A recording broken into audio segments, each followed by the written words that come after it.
The left is currently taking over the homes, unconstitutionally taking over the homes of Americans, and basically repurposing their homes as homeless shelters, right?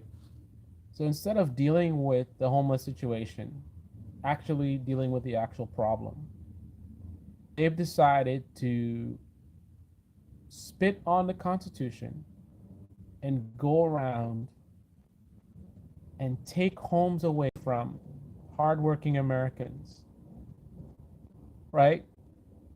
Um, and this is happening in secret.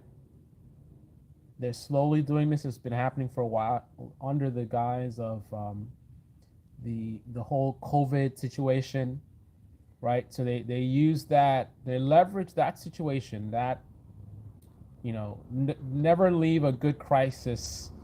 I mean, like, always try to take advantage of a crisis. Well, never let a good crisis go to waste, is what I meant to say.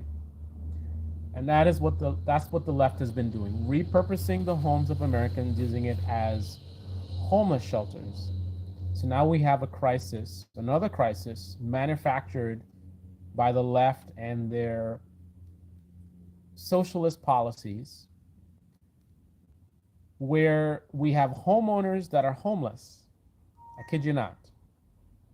Now, the framing of this discussion so far and the title of this video is consistent with what I would utilize if I were a right-wing propagandist. Um, the stuff that I'm talking about is actually true, but rather than just inform you, I did what right-wing media would do, which is I try to utilize the truth to paint a scary narrative.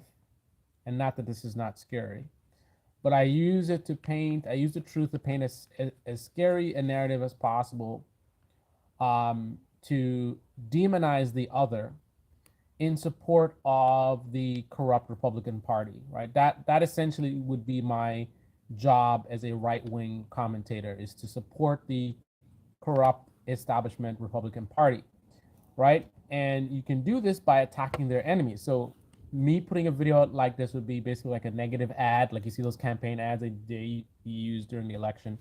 So that's what this would be, you know, pointing out, the left, they're coming for your homes and all this kind of stuff. So, but just because of the fact that if I were a dishonest right-wing commentator, I would be misleading my audience with that framing, there still is something very bad that's happening. And let's dive down into what's really happening. It is bad, but let's dive down into what's really happening. Let's give an honest representation of what's really happening. First of all, this is not coming from the left. This is coming from more liberal, centrist type, politicians on the Democratic side, basically doing what our politicians do, regardless of party, right? It's all about pandering, right? It's all about doing things to get at more money and power. So the scam is pretend as if you care about the homeless crisis, right? And do something that you can point to as a win, that you're doing something about the homeless crisis. So what do? You do the eviction moratorium, right? So stopping evictions, keeping people in home. Everybody should have a right to a home, right? And then what you do is you can go even further by putting a law in place called ERAP. And if you haven't heard about ERAP, this is absolutely a disaster. And this is fundamentally how both of these corrupt parties, it's like a synergy, right? So you have Democrats who don't really care about the people, who do things to pretend like they care about the people, but because they're not really serious, right? The Republicans can point out the bunch of flaws that you will always find, because when you're doing something you're not really serious about, you're going to make a lot of mistakes. And as my good buddy Mr. Clinton said, I don't know what the structure he was referring to, but he talked about it's harder to build something than to tear it down. And that's essentially what the Republican Party is all about. When you vote for the Republican Party, that's what you're voting for. You're voting for a party of stone throwers, right? It's much more difficult to come up with solutions for whether it's climate change or homelessness or inflation, right? To actually come up with solutions is challenging, right? So it's they're in a much easier position, which is one of the biggest things they have in their to their advantage in terms of just throwing stones. So the Democrats pretend to care about stuff, so they come up with something that it's kind of there's an actual problem that needs to be addressed, and they propose something that actually somewhat uh, might address the problem. But again, it's not very well thought through. The point is just for the look, right? Democrats are the party of illusions, right? We want to pretend to be the good guys. We're the better ones. We're not as crazy as the Republican Party, right? So they find actual serious problem that needs to be addressed, and then they slap together something that kind of, I mean, they can come with a good plan. They will, right? And as long as it doesn't hurt their donors, of course, right? The 1% and the corporations, not that they wouldn't come up with a good plan, but again, it's harder to come up with a good plan than it is to tear it down. So typically, they're going to come up with plans that they didn't spend a lot of time working on. They probably spend more time focused on how it will be received by their base. And as long as they think it's going to be received very well or well enough to get the kind of donations and whatever, they'll move forward with it, right? With whatever flaws. And then, of course, the Republican Party, they're the troll party, right? You vote for Republicans, you're voting for trolls. You're voting for children, essentially, right? You vote for Democrats, you're voting for basically scam artists, con men, phonies, right? At least the Republicans, ironically, are more honest, right? Because they are straight up, like they don't hide the fact that they're just about tearing things down, right? They're overtly tearing things down.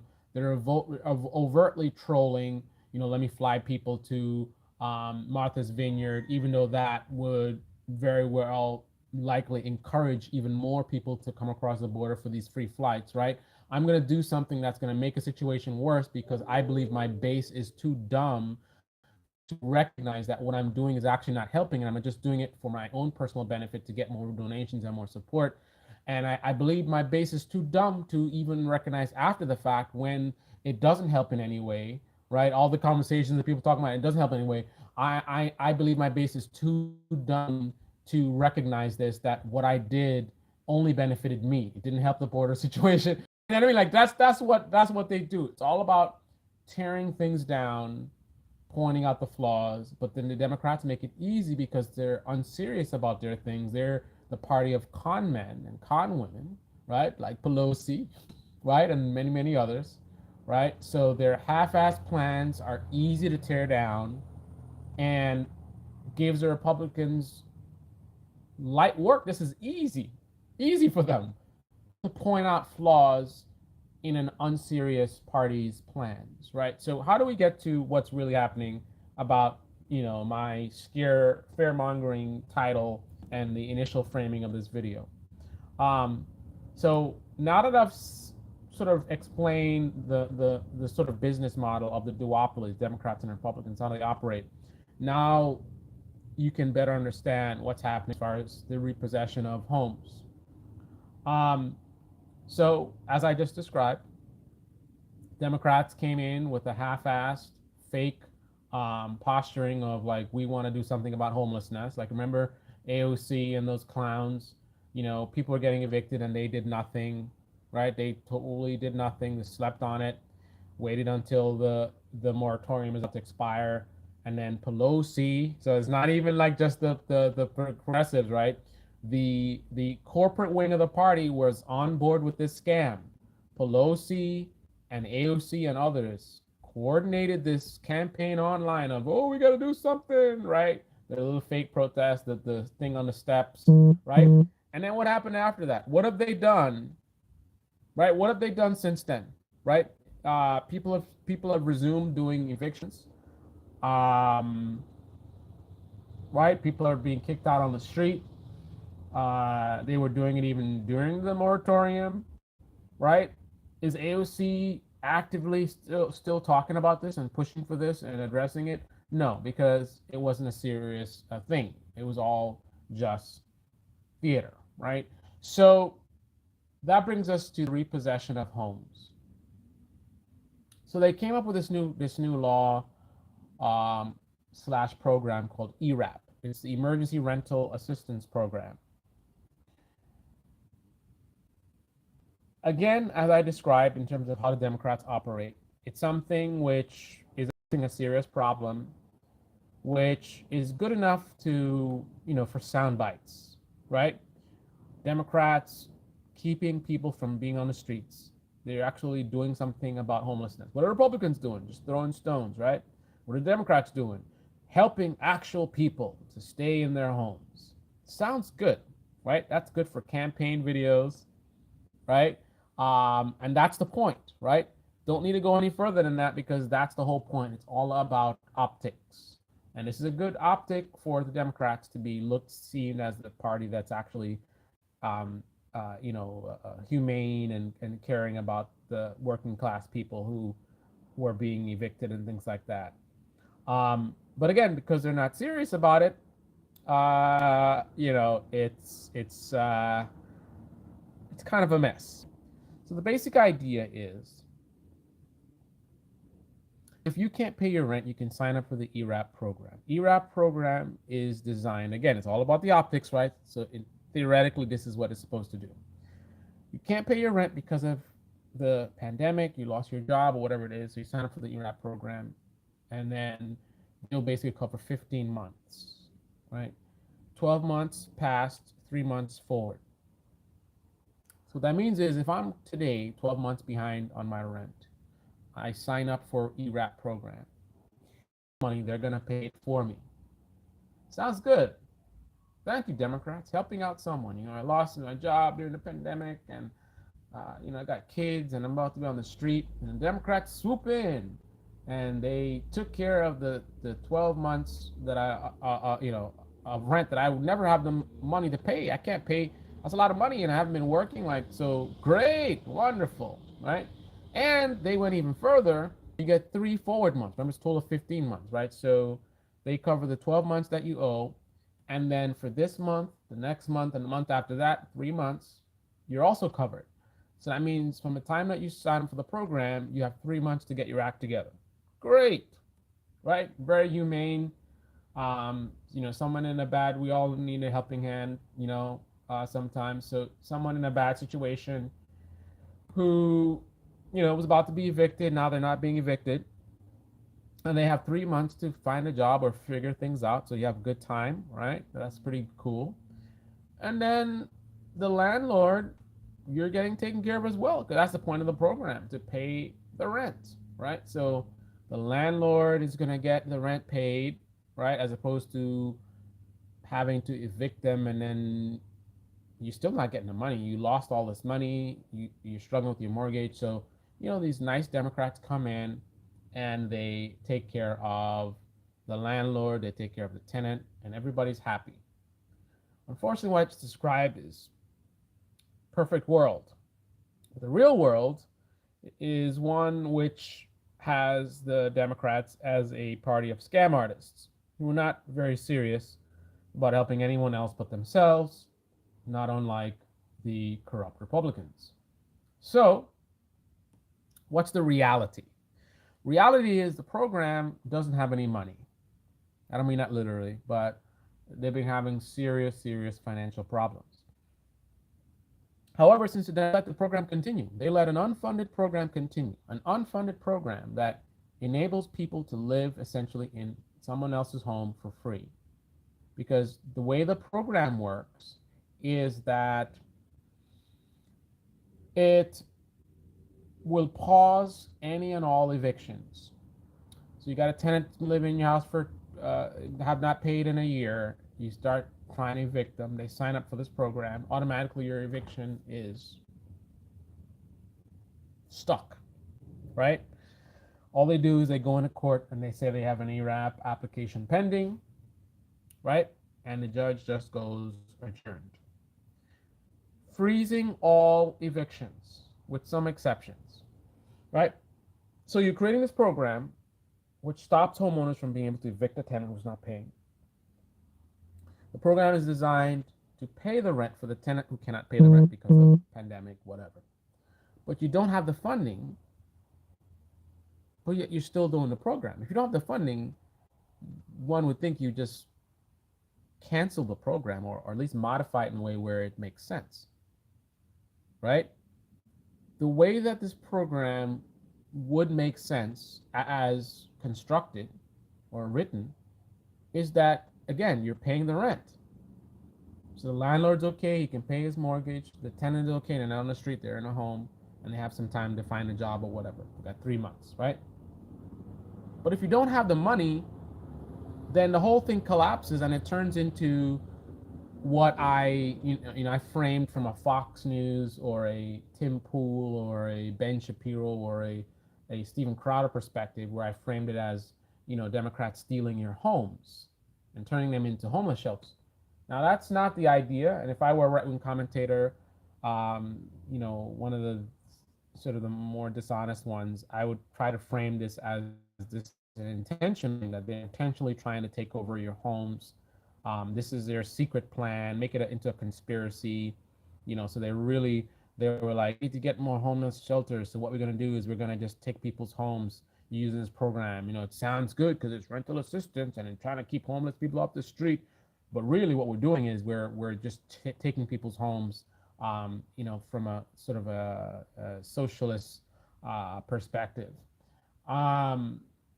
But the reality is, you don't need all this like evil, cartoonishly evil stuff. Like I said, it's all cheap stuff, cheap.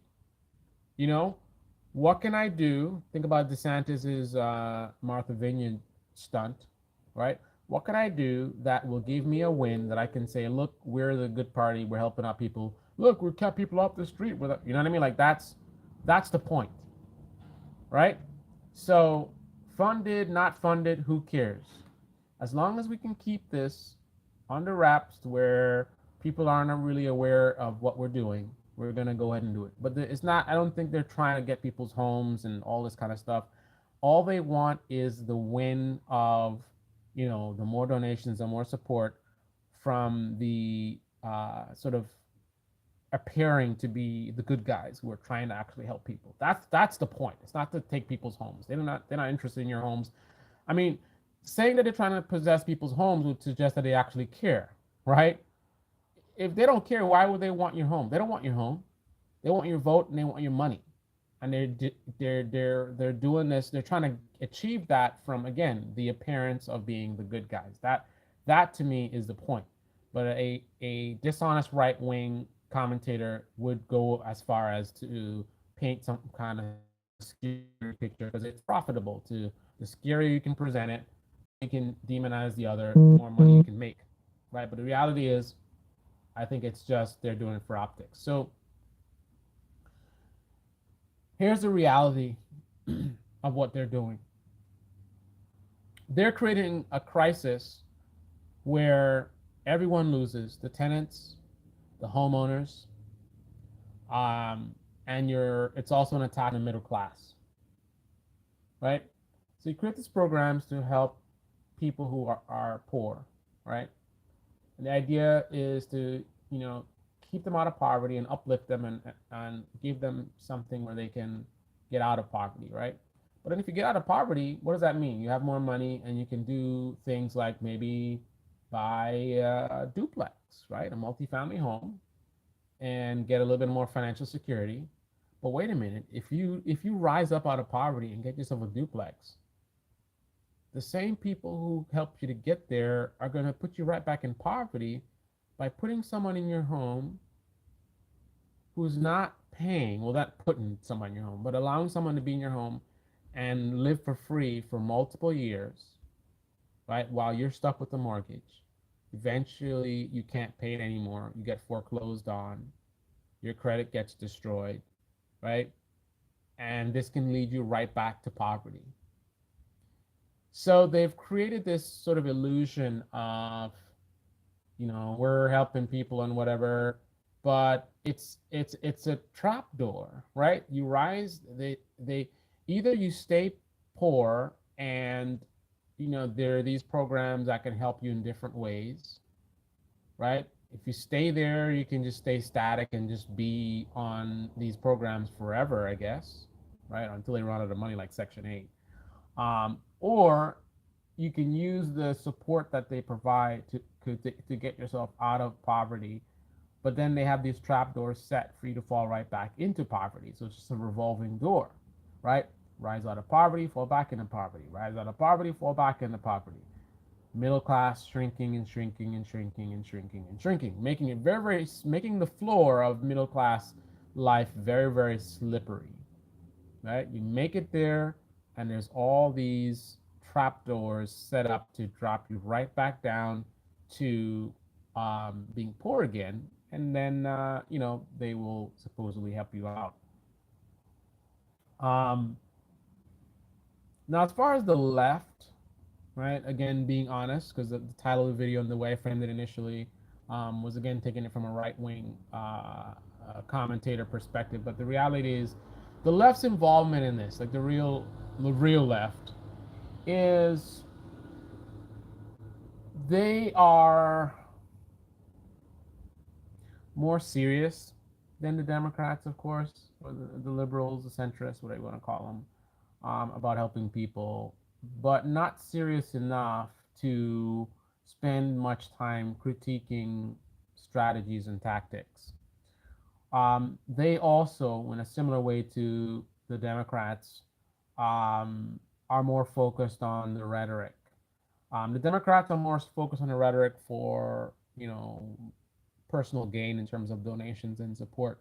But the folks on the left, I think their issue is being too tribal, right? They're just in their own little bubbles and just focused on, you say this, and, no one should be homeless, and this is a rich country, and all this stuff in the sophistry. It sounds good, right? Um, and you just repeat it, and you all together, you're like, yeah, yeah, yeah, yeah, and you call out the the liberals and stuff like that. But since you just like the liberals aren't spending much time critiquing your strategies and tactics and looking at it from all sides in terms of what's the really best way to do this, right? And then you look at the results and you say, okay, how can we improve it? No, the main focus is on your team, right? Your team is pushing for something that you guys think is the right way, or the right way to do things, and you all just repeat it, and everyone's like, yeah, yeah, abolish the police or whatever it is, right? Um, but like the Democrats, for different reasons, not very well thought through, in my view. Um, so you will have the actual left supporting ideas and policies that have serious fundamental problems, because I've hardly ever seen anyone on the left spending any serious time interrogating some of these strategies and ideas that they have. More energy is spent going against, right? Going against the liberal. You have the sort of the fake progressive side, who they spend their time going against the right, and against the other faction of the left, the Jimmy Dore crowd or whatever. But I hardly see any discussions about, hey, wait a minute, forgiving student loan debt, is this the right way to do it? Is it the right thing to do, period? Like, what are some issues with what we are proposing? I hardly see those discussions. No one's really talking seriously about what's the right way to do things. They're all just repeating something that their clan or tribe, this is what my tribe is talking about. I'm going to be for that, right? And we're against the other tribe that disagrees with us. The United States of America is a very unserious country filled with very unserious people, right? A lot of talk and emotions and all this kind of stuff, but ultimately, a lot of people that aren't really serious about the things that they're talking about, right? It's more about um, saying the right things as opposed to doing the right things. Anyway, so those are my thoughts. Um, if you have any questions about the ERAP program, let me know. I will talk to you about it in more depth. Um, Unfortunately, I have had to learn a lot about the program, and it's bad. It's very, very bad, and it's not really being talked about. Um, Liberal media, they're not going to be talking about this, right? The profitable narrative is to pretend like homeowners are all these rich elites, right? Pretend like the grandmother who worked for decades doesn't really have money like that, but they took all of their savings and whatever and invested in a duplex, and they're looking at financial ruin, and AOC is not doing anything to protect them. The Democrats in general, the corporate Democrats, whatever, they definitely not doing nothing. Republicans could care less, right? I mean, if someone jumps on it on the right as a way to demonize the left, then they'll care about it, right? If it's a good sort of rhetoric to, oh, look what the Democrats are doing, taking your homes, then they'll care about it. But otherwise, they don't care about the homeowners that are losing their homes. Homeless homeowners, a growing crisis that no one's talking about. Why is that? This is the Debate Me channel. Debate Me in the comment section below. Click on the like button, subscribe, smash that bell. Be well. The United States of Hollywood. Yep.